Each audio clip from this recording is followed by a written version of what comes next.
বাঙালি জীবনে গল্পের শেষ নেই। আমাদের চিরন্তন গল্পগুলো ১৬ আনা বাঙালিয়ানার গল্প। আসুন বসি, গল্পের খেরো খাতা নিয়ে এগিয়ে চলি।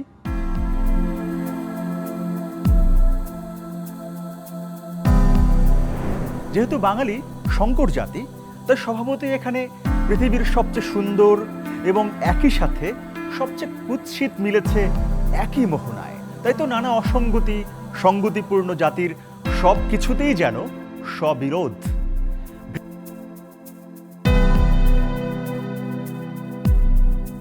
মাঝে সাজি হয় আহ্লাদে আটখানা, অথবা যখন তখন মেজাজ বিগড়ে যেতে পারে তার।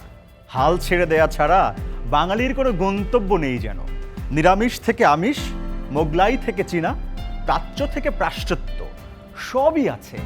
আকাশে মেঘ জমলে হাঁড়িতে খিচুড়ি চাপাতে সময় নেয় না, জানালাতে হিম জমলে পিঠা পায়েস বানায়, গরমের দুপুর আচারের বয়মময়। স্বপ্নবিলাসী বাঙালিদের কিন্তু আবার বড্ড প্রেমিক মন। তবে প্রেমও বড় সোজাসাপটা নয়। পূর্বরাগ আছে, আছে অনুরাগ, অভিসার।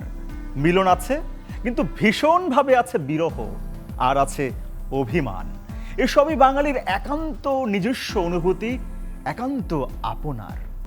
প্রবাহমানকালের সূত্র ধরে গড়ে উঠেছে বাঙালির মনন আর মানস, বাঙালির একান্ত নিজস্ব দর্শন, চলমান সংস্কৃতির নিয়ামক।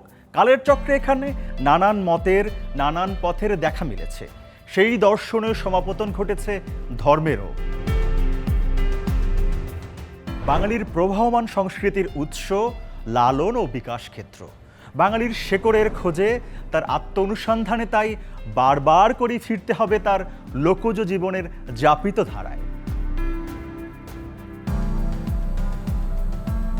দুর্নীতি কুড়ে কুড়ে খায় ফুসফুস ধমনী, চতুর উগ্রতা, জাতপাতের লড়াই গ্রাসে গ্রাসে খেয়ে নেয় নিরহ মন ও মনন।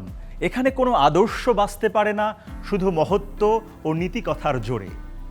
সমাজের ভিতরে মানুষ, মানুষের ভিতরে অসাম্যের ঘুণ পোকা গাব্য খেলার গর্ত খুঁড়ে চলে। হিসেব রাখতে চায় না বাঙালি। এভাবেই নতুন নতুন সংজ্ঞায়, নতুন নতুন মোড়কে বাঙালিকে আর কে খুঁজে ফেরে? আরও আছে কত গল্প। বুদ্ধিজীবীদের অন্দরে অন্দরে এখানে শুরু হয় পুতুল খেলা বোধহীন বুদ্ধিমানদের নিয়ে। যদিও অবক্ষয়ী, বিপর্যস্ত, বিশ্বাসঘাতকতা, সংঘর্ষ, নির্মাণ সবকিছুই বাঙালির ভাঙা গড়ার সংস্কৃতি। বাঙালি জাতি চরিত্রে বৈপরীত্য থাকবে না তো কাদের থাকবে? তাই আমার গল্পও শেষ করতে ইচ্ছে হয় না তো। তবুও বলছি, নোটে গাছটি মুড়লো, আমার গল্প ফুরলো। তরিকুল ইসলাম সৌরভ, স্টার নিউজ, ঢাকা।